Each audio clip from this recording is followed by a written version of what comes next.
First of all, thanks to all you guys for showing up. I know the title might have thrown you guys off, design thinking. You're like, I'm not a designer. I don't work in the design department, but it really has nothing to do with like an app or a website or some kind of special, skill that you need to use a computer, anything like that. If any of you guys have Googled the design thinking term, or just kind of looked into it before you came up here, you guys might have found a lot of information, terms like this. Design thinking is a systematic process of thinking which empowers even the most traditional thinker to develop new innovative solutions to the problem at hand. So everybody can be creative by following this process. It's a human-centered creativity with purpose. So the movement design thinking has gone really mainstream over the last 15 years or so. Places like Stanford have developed a design school within Stanford University to teach this. Google has started like a 1-week design sprint where they actually get people from all kinds of departments, not just the technology or development department, to work on problems and processes and how to fix them. A lot of different companies use it. It's like a 5-step process. There's a lot of different definitions and names for the process, but aside from it taking a mainstream effect the last 15 years, it's been around for a really long time. People use it in the 60s. People claim to 100 years ago that they used it when they were building trains and stuff like that. If any of you guys watched the Netflix movie The Founder about McDonald's, anybody seen that? I did. He used design thinking process in there. Like, he's the one that kind of made the movement about fast food. And that's a real traditional business. Like us, we're like, we're playing catch up, I guess. We're classified, and we need to implement processes like this to help us, innovate and create different solutions using creativity. Well, anyway, I'll get into the process right now. The process is basically like 5 different steps. Empathize, define, ideate, prototype, and test. And I'll go over each step. I can get over it quick, and I'll try to do a workshop at the end to kind of show you how you can do it. And I'll break down a couple of the companies that are using it. You guys see a lot of these bigger companies. Obviously, you got Google, Apple, IBM, Amazon. More traditional companies like I just spoke about, Chick-fil-A, Toyota, Stanford, I spoke about them, IBM. So they all use some sort of form of design thinking.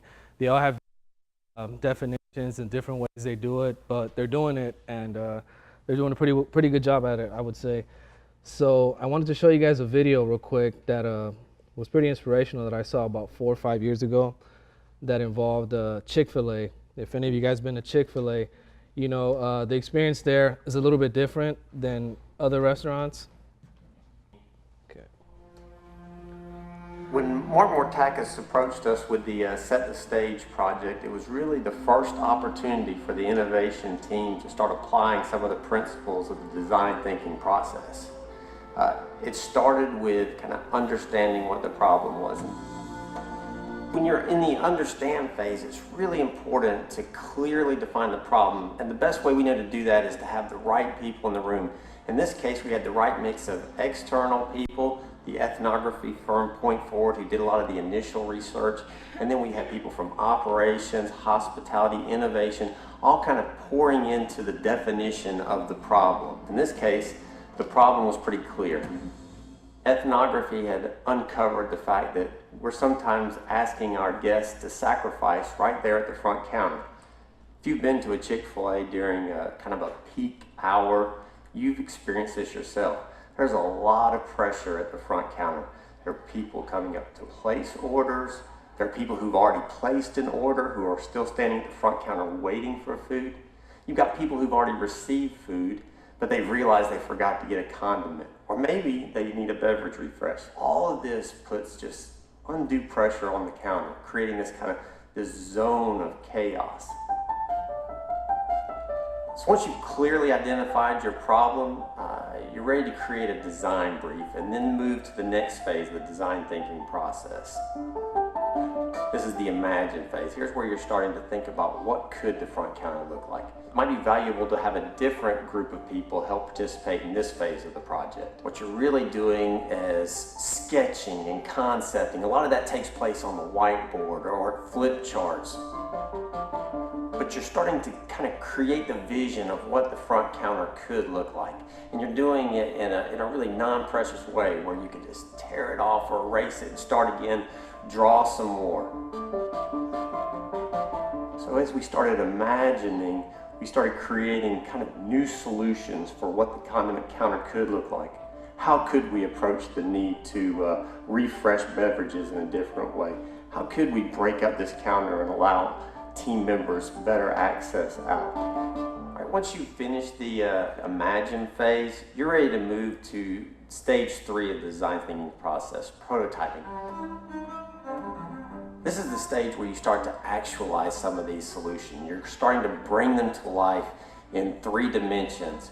We do that out of foam core at the low resolution side. This is where we actually build front counters that give us a chance to see what it feels like to work behind them, see what it feels like as a guest to approach them and to actually use those in a simulated restaurant environment. We use foam core because it allows us to build different versions of the front counter quickly, tear them down if we need to, build them again.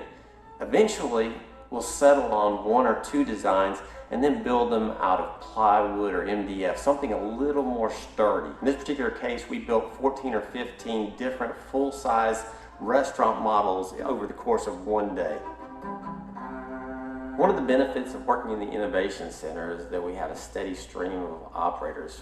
We also had the opportunity to tear down some of these front counter designs and rebuild them at Seminar Expo. 2 ways that we were able to get input from operators to help us refine the design and land on what we think is the very best approach before moving to stage 4.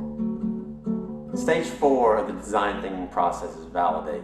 For the Set the Stage project, that means building 6 new restaurants with this new front counter design, new service model, new beverage counter, and new condiment counter. We've already opened our first Set the Stage store in North Lake Festival, Tucker, Georgia, and we have 5 more scheduled to open in the fall. Armed with the learnings from these 6 new restaurant designs, we'll be in a position to make a decision about whether to take this to the final stage of the design thinking process, launch.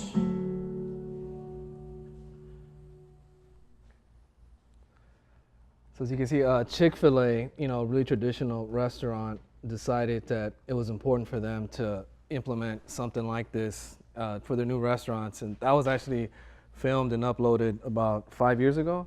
So if you guys have been to any Chick-fil-A local now, they all look like that. So they kind of figured it out, If you guys been to a McDonald's, when you ask for barbecue sauce, you got to ask for it, and you go to a Chick-fil-A, you can literally go out and they're right there waiting for you, So it's a different experience when you go to Chick-fil-A versus a McDonald's.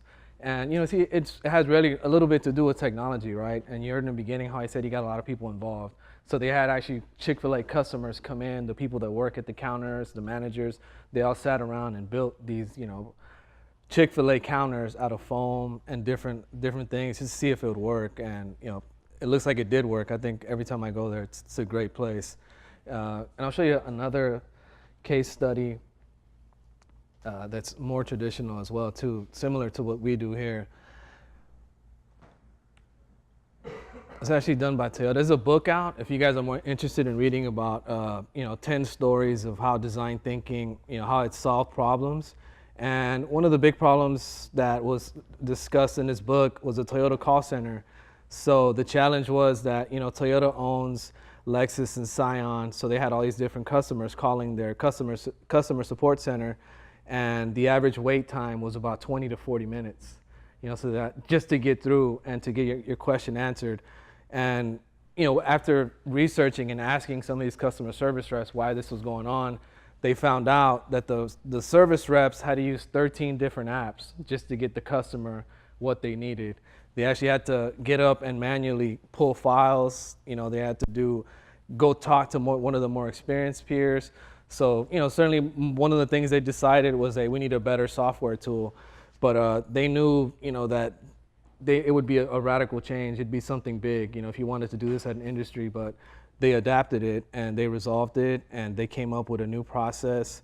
And, their investment came from, training and and they had a better software tools, and they ended up saving millions over over the course of time, just by asking questions. So if you guys are at work and you guys see something that could be better, just ask. I mean, you guys are the people that you guys are dealing with the customers every day. An unhappy customer is a great source of learning. You can ask them, why is he unhappy? Why is this happening? Why is it not happening? And then you kind of put your ideas together with your team. I think processes like this involve teams, definitely. I mean, a lot of the times we go into meetings and we have solutions already made up in our head, and we really need to define the problem first, before we even come up with a solution. So I'll walk by the step by step, and I just threw this up here too as well, just because design-led companies outperform traditional companies. If you were to take $10,000 and invest it into a design-led company, Apple, Coca-Cola, Ford, IBM, the ones that I listed before, you would make 228% more money than if you were to invest in the S&P, which is the more traditional companies. Just to show you that design-led companies and people that implement this, they have higher margins, and I mean, we want to get there too, right? And one of the first principles, when I went to a conference with Martha in Miami, he told me this, and it kind of resonated with me. Not because I'm a fool or anything like that, but it's true. The first principle is that you must not fool yourself, and you're the easiest person to fool. How many times haven't you guys had an idea in your head and you said, this is a great idea, I'm just gonna roll with it. So you kind of fooled yourself into thinking that it was a good idea before actually asking the person that you're making this new solution for. You might think to yourself, oh, my customer's unhappy because of X, Y, Z, so I'm gonna do this. And maybe we should stop and think and emphasize on the customer and ask him why he feels a certain way. And that's actually the first step in the design process is empathize. So what is empathize mode? And the design thinking revolves around humans, pretty much the human-centered design process. And you have to understand people, whether it be an interview or you just talk to them. You guys deal with them on a daily basis. If you're in sales, on the digital side, we don't deal with them as much, but there's other ways you can find out and get feedback from customers, and why do you want to do that? The main reasons you want to do is because the problems you're trying to solve are rarely your own. I mean, let's be honest, none of us have our own business. None of us run a party rental place, so we don't know what those problems are. We don't know what it is like to run an ad in El Clasificado.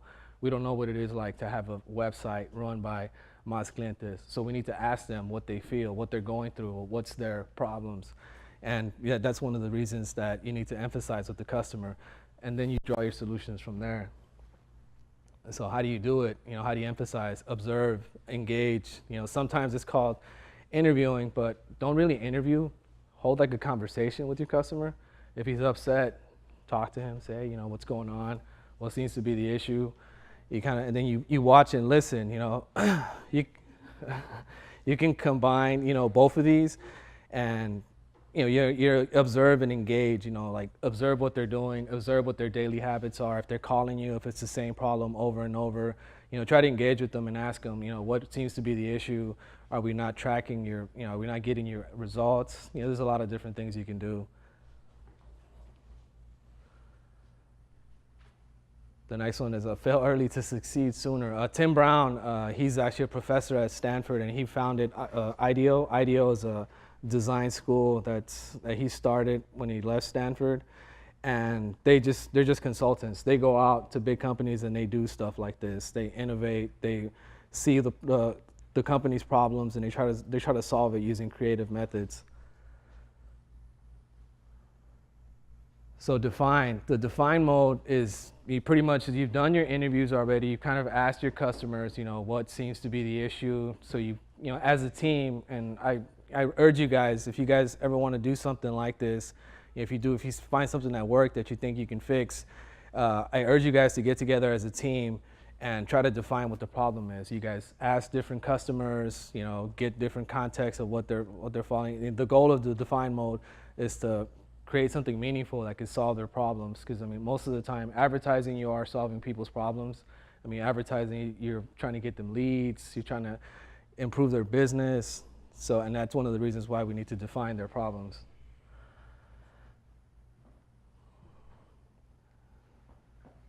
So ideate mode is one of these modes where you're in the design process where you need to generate ideas. So as you're working together with the team, don't just work with the people that you work, with next to each other. Work with others as well, because I think a lot of the times we all kind of have a different mindset, and when you get somebody that's kind of foreign to the situation, you might want to grab somebody from accounting or something like that. Like when we launched the Quinta app, we had testers from different departments. It wasn't just digital. We had people from accounting, distribution, sales that tested out the app because they have it's just a different mindset that they have, and their ideas might be different, and there might be a problem that you're not encountering because you're looking at it from a different perspective.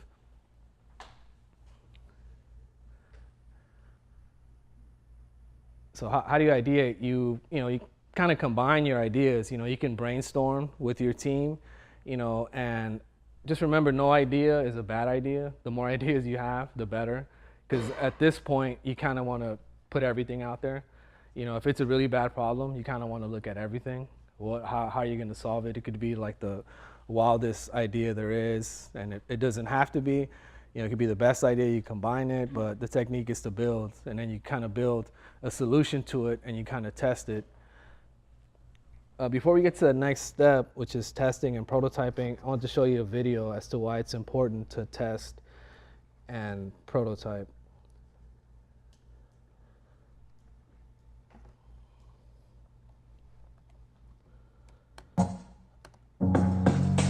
It's going great. Been engaging with the platform for about an hour now. They're just starting the Q&A. Great. Thank you, everyone, for sharing your feelings on the revolutionary new Pied Piper platform. Now, Bernice, you say here that you were totally freaked out by the platform. What specifically totally freaked you out? Everything. Just every single thing about it. Just like how it worked. Now, who else found themselves totally freaked out by this platform? Barry, Warren, Natalie, Martina, Gwen, Amy, Walker, and Clay. You were all totally freaked out. Was anyone not totally freaked out? Clark? Good.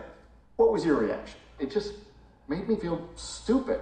This file sync thing is confusing. When I put videos into my main folder, it says it uploaded them, but then I didn't see where they went. It said stuff was on my phone and my iPad, but when I looked at the memory, it said 0K used. So stuff wasn't on there.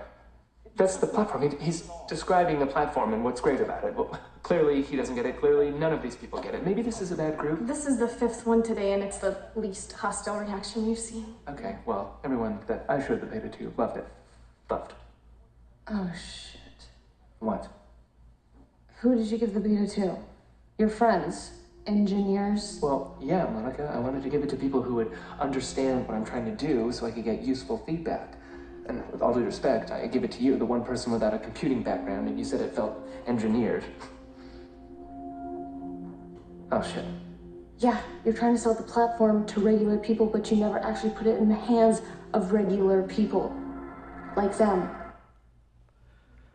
So you see, like, that's one of the reasons why you always want to test and talk to regular people, because a lot of the times, especially in development, sorry, any developers out there, we tend to develop things and just think, hey, this is cool, this is going to work fine, they're going to love it.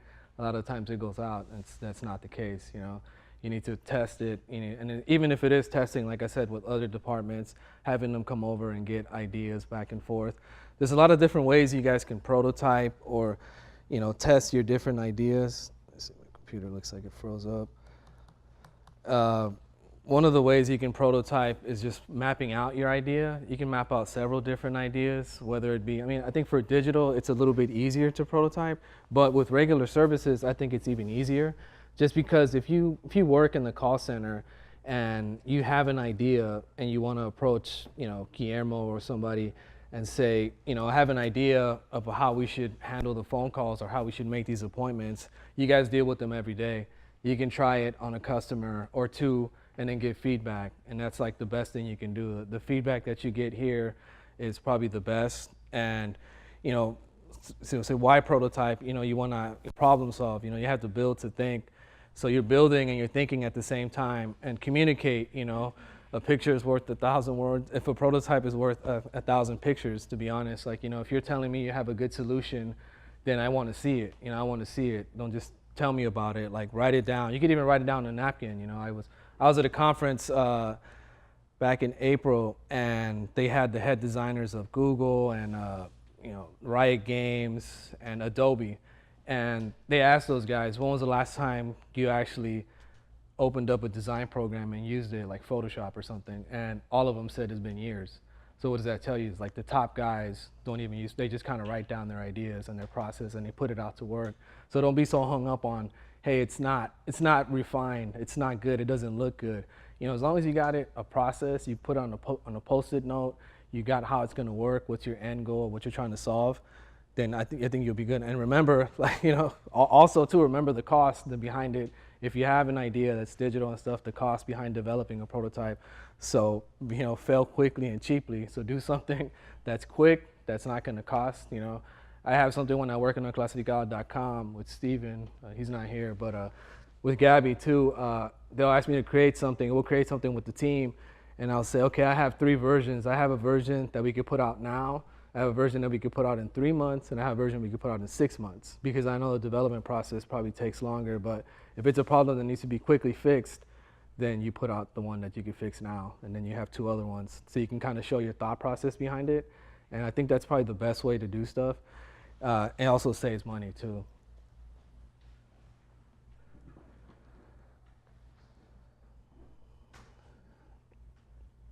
And the last one is testing. So test mode, we saw what Chick-fil-A did. They tested it out on 6 different restaurants before they decided to take it nationwide. And you want to refine your prototypes at this point. Like if you have a service or a process that you want to fix, I think the best thing to do is to test it. You definitely want to test it on a couple people. We tested the app, and to be honest, even after we tested it with 10, 12 different people, it wasn't refined. There was still problems. It went out to the public, and we still had issues crashing on certain machines, on certain devices. And it's, the good thing about digital products is that, and regular service products, is you can easily just go back. This is like the final stage. You could just go back to the first one and solve it. So it's not like a big deal, but this is why you test. You want to test, gives you opportunity to, to understand people, like after you put it out, because you might think it's a good idea, but when you put it out and they test it and you say, okay, I didn't think about that. Now I understand, now I can go back and fix it. You fix your prototype and you're closer to solving the problem that they had. And again, just show, don't tell, create an experience for your customer, kind of guide them through, and then ask them to compare. If you're doing multiple different prototypes, multiple sites, multiple apps, multiple whatever, again, I'll go back to the Quince app example. Before we launched, we had a couple different home screen versions, and we asked them which one they liked best.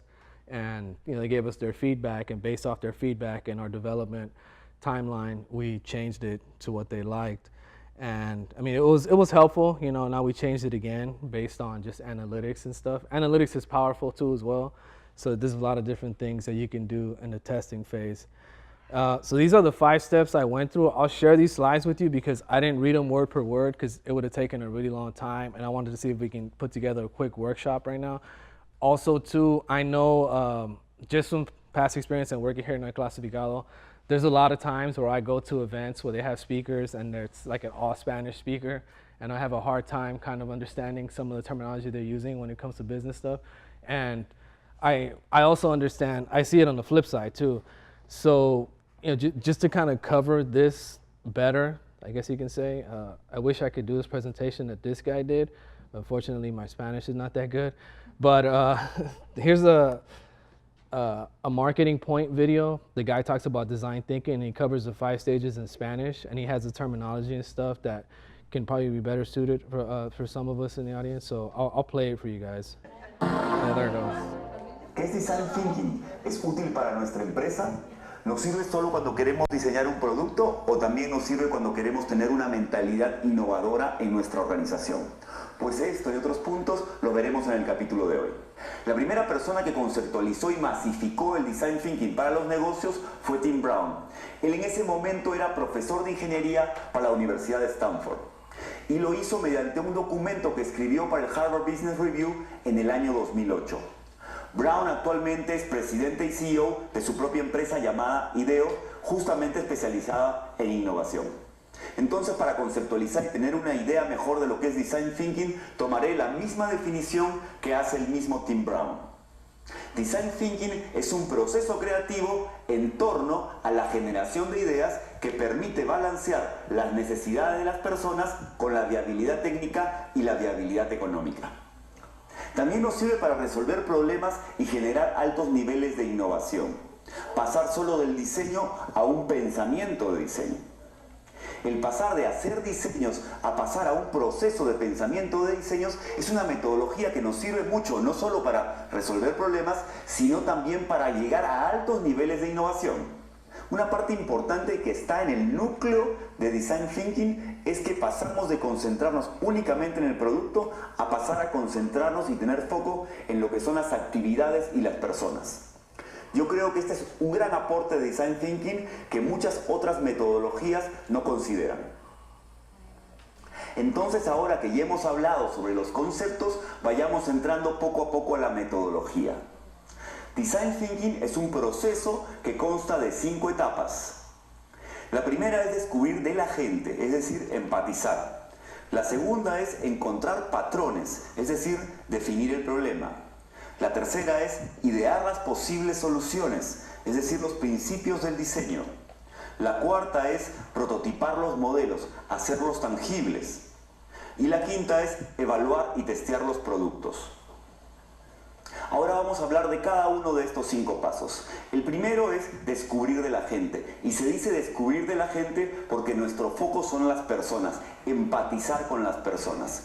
¿Cuáles técnicas tenemos acá? Pues hay varias que pueden ir desde la observación, desde las entrevistas. También tenemos la posibilidad de hacer un brainstorming entre nuestro equipo. Lo importante acá es juntar a las personas de diferentes áreas para poder cruzar sus necesidades. Recordemos que Design Thinking siempre está focalizado en las necesidades de las personas y ver cómo podemos satisfacerlas haciéndolas viables.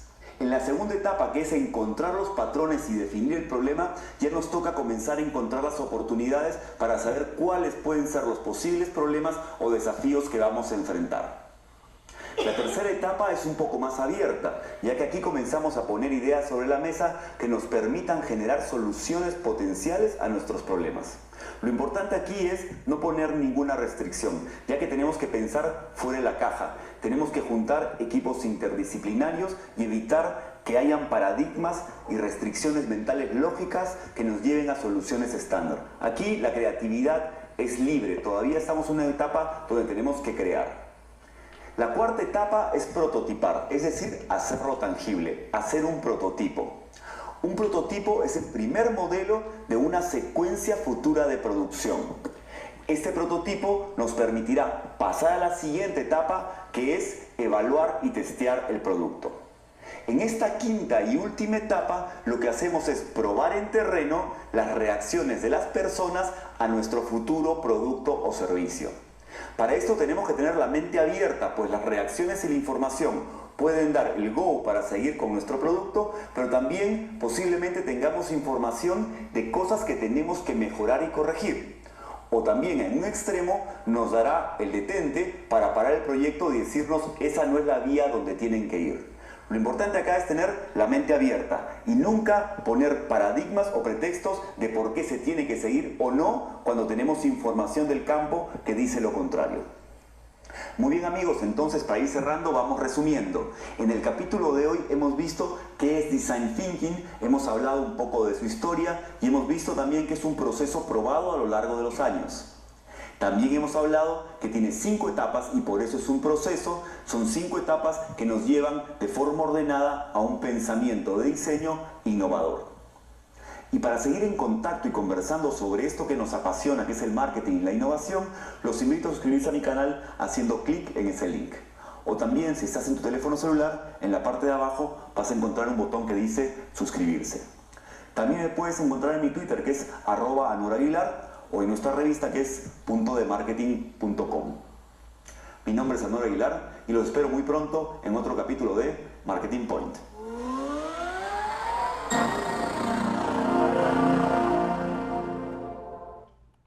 Sorry to my non-Spanish speaking people out there. But I just think, if you guys hear it in a different, sometimes Spanish is your first language, it's a little bit different. Like for me, I told you guys how I went to different conferences and I didn't really understand what was going on if it wasn't in all English. But anyway, so I mean, that's pretty much it in a nutshell. I wanted to see, we got like about 15 minutes, Tom, is that right? I wanted to put together like a quick workshop so we can kind of go over like the first stage. And I want to see if anybody wants to help out. Jocelyn, you want to help me out? Giancarlo? Tom? Karina? Gabby? Yes, Gabby, come on. All right, so one of the big issues that we have here, I'm gonna pick a non-digital problem that I have, or we have as a whole, as a department, as a company. One of the big problems that we have, these are gonna be like my people that I'm asking questions, why they didn't show up to the Quince Expo, right? So, we're gonna pretend that these people RSVP'd and we're gonna figure out why they didn't go to the Quince Expo. Like one of the big things we had, was it 8th June, was it? LA? June. Yeah, so the LA Expo, we got about, what was it, 7,000? 8,000. We got about 8,000 RSVPs, right? And I got pretty happy. I got psyched. I bet Dario that we would get about 3,500 to 4,000 people to show up. We didn't. We got 2,000. So that's an issue, you know, just a little bit under 20% people showed up. So, I mean, we need to find out what we're doing wrong here. Like, so I'll start off by asking you, Karina, I noticed you RSVP'd for you and your sister. Why didn't you get a chance to go? I actually forgot. Oh, you forgot. Okay, so it was like, you need reminders? Is that it? Okay. So reminder. Okay, I'll write that down. Jocelyn, I noticed you RSVP'd for you and 10 of your friends and you didn't show up.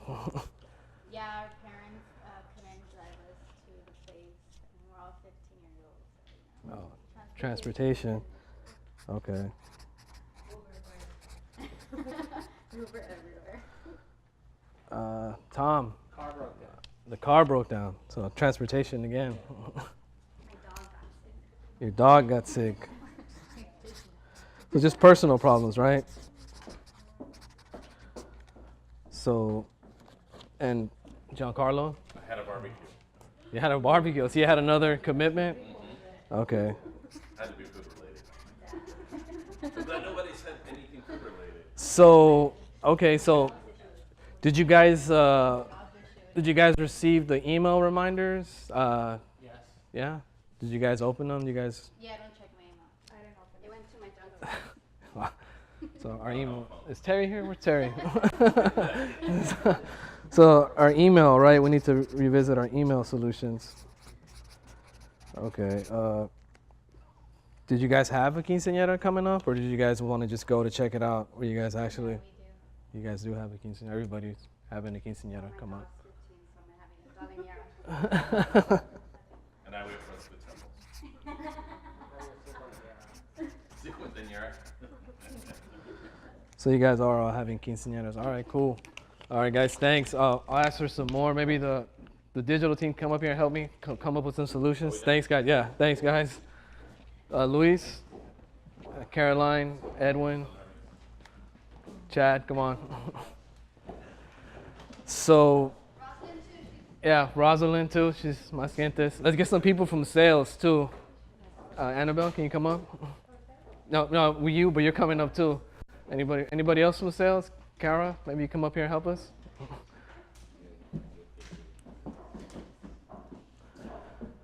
All right, so we interviewed, you know, we failed pretty much. We got a bunch of RSVPs. A lot of them didn't turn into attendees. So a lot of them saying, you know, they got the reminders, they didn't check their email, transportation problems, personal problems, commitment problems. You know, it's just, so there's a lot of different areas that we can attack. And as a marketing and a company team, what kind of solutions do you guys think we can do to solve some of these problems? You know, I'll flip it here. As you can see, some of them kind of go together. Like the personal and the commitment thing kind of could be grouped together. The emails and the reminders is a grouping together. Transportation thing, I think, is a unique problem. That could be solved a number of different ways. What do you guys think? What do you guys think? Any ideas? Quinceañera party bus. Quinceañera party bus. There you go. You know, That's not a bad idea, right? Because you know we said to think crazy. No idea is a bad idea. I'll put these up over here.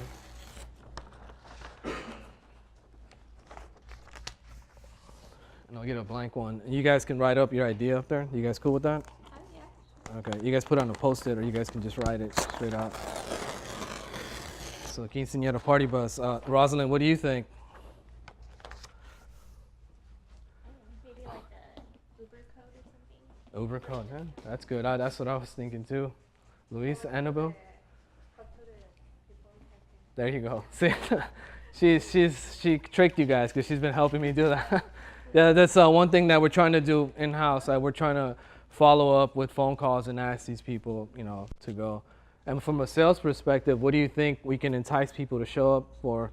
Because I know your customers are probably complaining to you saying like, yo, you told me you had 8,000 RSVPs. There was like 1,000 people there. What happened? What kind of? I know that the email goes out and some say that they may or may not have gotten it. What if you do like a text message program where it's like, because they're always on their phone. If something goes out, text message they're going to get it versus email, I think. Okay. That's a good one. By the way. Oh, that is a really good idea. Okay, cool. Yeah, say AdWords. Chad? Yeah, I guess kind of similar train of thought there, just need more like social media reminder marketing there instead of the email. Maybe they don't check the email as much, but they're always on Facebook, Instagram. Or not really Facebook, Instagram. Right. Yeah, I think you're right with that. I mean, if you look at some of the statistics, so people are exposed to like 2,000 ads a day. And that's including emails. So you're competing with a lot of people, so it needs to be unique. And maybe we need to revisit our email campaign. So social media, AdWords, text message.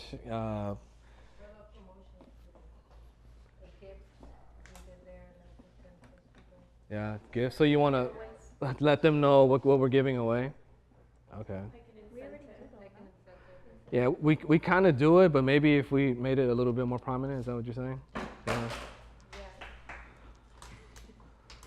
Pablo, what about editorial? You think you can help us out to get some more RSVPs to commit to attendees? Yes, of course. It's like the pre and the after. Yeah. Like writing stories about that. Okay. So do you guys do pre-expo? Okay, that might be good. You think we should probably run them a little bit before, more like maybe? Yes, and we always have like an ad in the magazine so that people can check it out. Not editorial strictly. It's kind of like tying that. We also take care of that, so we should definitely do both. Okay, cool. Polls. Yeah, I mean, we should definitely. I mean, I wanted to follow up and do a survey and ask the 6,000 people that didn't show up why they didn't show up. I mean, you know, that's. I mean, they talked about it there. We need to figure out why it is they didn't show up. So everybody else that hasn't said anything, what do you guys think? Any ideas, Elizabeth? Like a friend referral program. So if you're going with a friend, then there's more commitment there. Okay. It's like when you go to the gym on your own, there's nobody. You know, if you have a friend that's going to the gym with you, then there's more commitment. Okay. Yeah. So maybe like I don't know, friend referral program. Like bring a friend and get both an ice cream there. Or I don't know, something like that. Yeah, that could work. Right now, when they get a ticket, it's one ticket per person, right? Actually, you know what? The way we have it set up, which is another thing I looked into, people can RSVP for up to 10 people at once.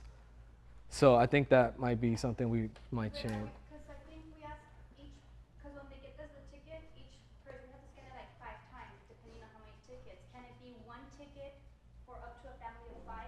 Oh. That way they don't feel like, oh, I have to print out 5 tickets. And I see what you're saying. one family. So one email gets you up to 5 entries versus give us the same email 5 different times. Okay, yeah. So just simplify the process. Yeah, especially because a lot of them do print it and we're scanning the same thing 5 times. Okay, cool. So. Or even make it more complicated, actually. How easy is it to do RSVP?